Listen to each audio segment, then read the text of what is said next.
Welcome to Faith Over Addiction podcast, where the chains of fixing and striving are broken and joy is rediscovered in Christ.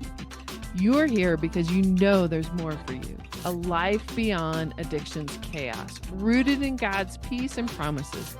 This is the place where Christian women like you learn to release the weight of fixing and striving and instead lean into God's strength to create a home filled with love, grace, and hope.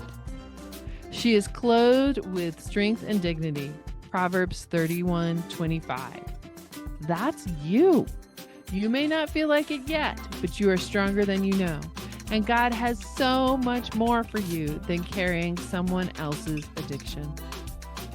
Here, we'll uncover how to set healthy boundaries with love and a little humor.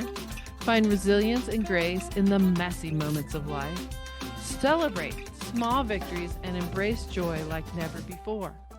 Lean into God's promises for restoration and strength because He's not done with your story or your loved ones.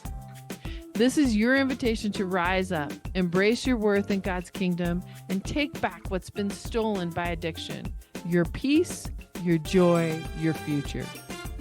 Your faith is the foundation and your boundaries are the bridge, and God's truth is your guide. I'm Tanya Gioia, your host and fellow traveler on this journey through the chaos of addiction. I'm here to cheer you on, equip you with tools that work, and share the truth that's changed my life. The joy of the Lord is your strength. Nehemiah 8:10. Together, we'll uncover how to create safe, loving space for healing, starting with your own heart and home. By setting boundaries, trusting God's plan, and embracing His truth, you can reclaim your joy, your peace, and your family's future. Then you will be able to stand firm for your family and legacy as a kingdom daughter, a woman who can laugh at the days to come, knowing her identity is secure in Christ. So grab a cup of coffee or tea and get comfortable. Let's walk this journey together. We're about to take back what's been stolen, create a safe, healing space for you and your family, and rediscover the joy God has waiting for you.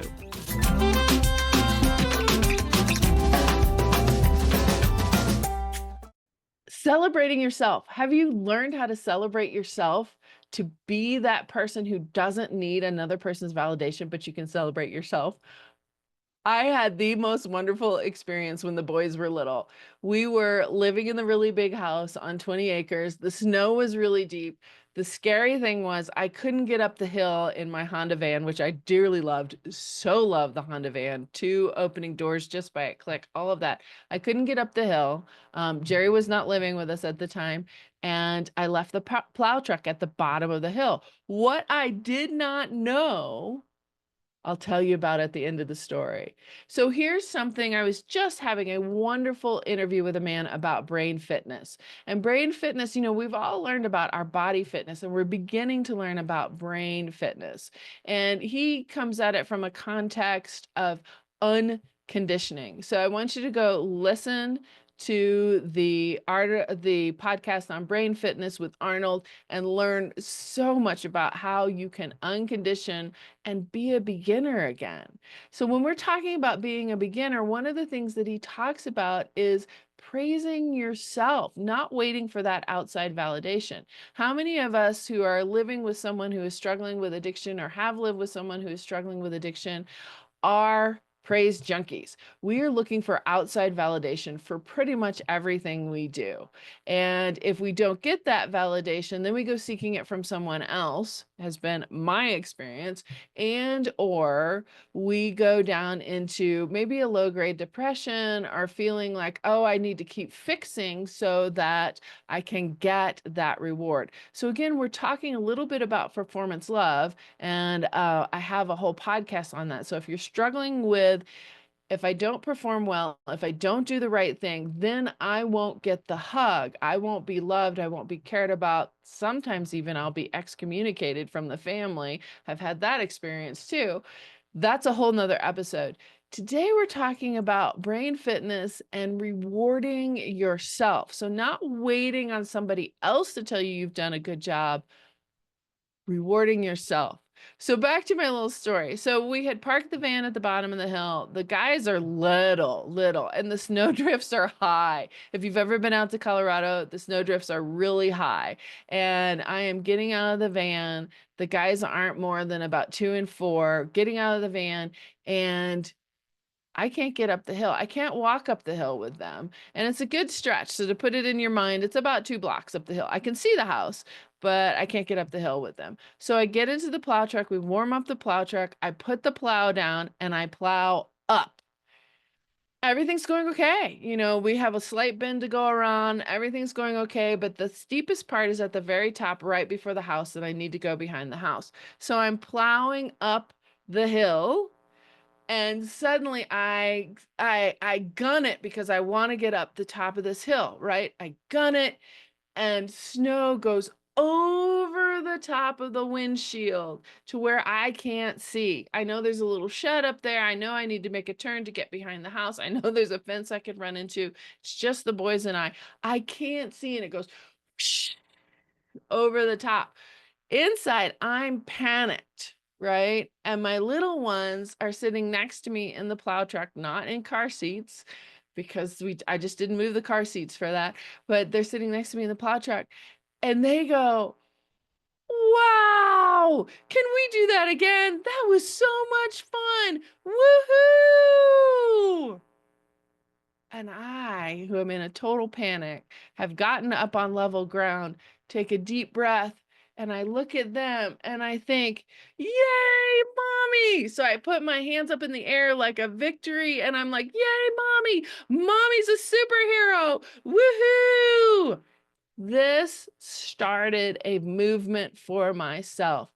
I didn't wait for other people's praise. I didn't wait for somebody else to tell me I was doing a good job. This was a chain breaking effect for me, because before that, I had to wait for you to tell me I was doing a good job, for you to say, "Here's a paycheck, here's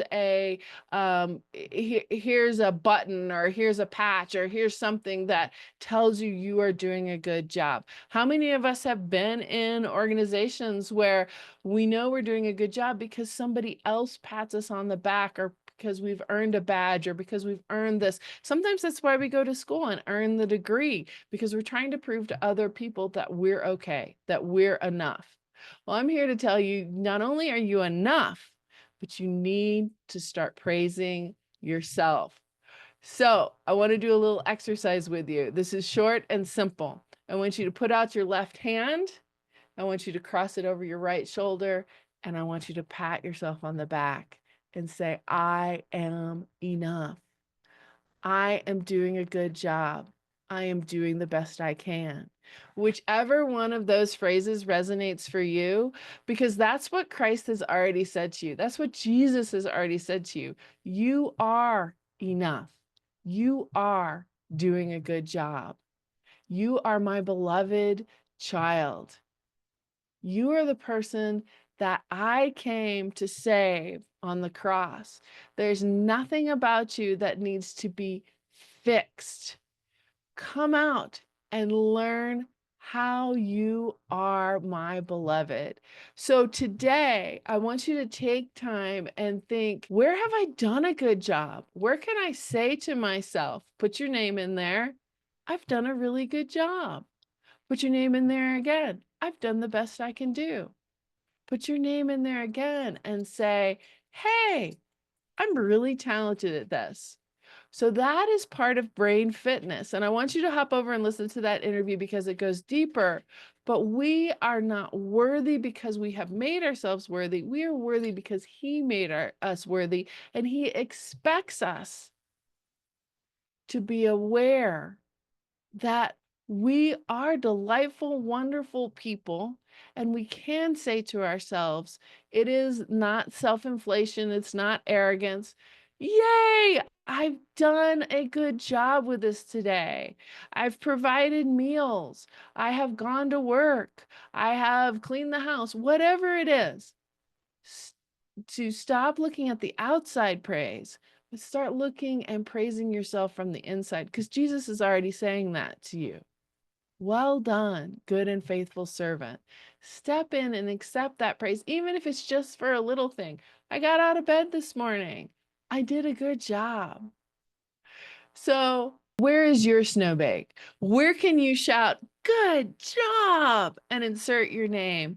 Where can you step in and show, here's a legacy building piece, show those in your life, your children, your spouse, your friends, that it is okay to reward yourself. It is okay to live from the inside out. It is okay to acknowledge, I am doing a good job. So find your snowbank story, let the snow wash over the top of your head, and enjoy being able to praise yourself, not in an arrogant way, but in a way that the Father says, hey, you are fearfully and wonderfully made. You are a joy to me. You are a delight. Find that story and hold that close to your heart, knowing that you are enough. What I want you to think about today is you are loved, you are blessed, you are cared for. Where can you internalize that instead of seeking it from the outside? Join me on finding your identity in Christ. And we have a little free piece for you on that. Check that out over on tanyagioia.com. And I would love to chat with you more about that. Thanks so much for tuning into the Faith Over Addiction podcast. Remember, nothing changes until something changes. Today is your day to step out in faith and make a difference. You are a daughter of the King, a woman who can spark incredible ripple effects of hope and healing, not just in your own life, but in your family, your community, and God's kingdom. If this episode encouraged you, bless someone else by sharing it. Send it to a friend who needs a little hope, or post it on Instagram and tag me. I'd love to hear what resonated most with you. And hey, if you're ready to reclaim your God-given identity and create a safe, loving space for yourself and those you care about, let's talk. Book a quick call with me today, and I'd love to hear your story and help you take the next step. Oh, and don't forget to head over to Apple Podcasts, search for Faith Over Addiction, and leave me a review. Your feedback not only makes my day, but helps other women find this podcast and step into freedom too. You are strong, you are loved, and the joy of the Lord is your strength. Nehemiah 8:10. Until next time, keep walking boldly into the life God has for you.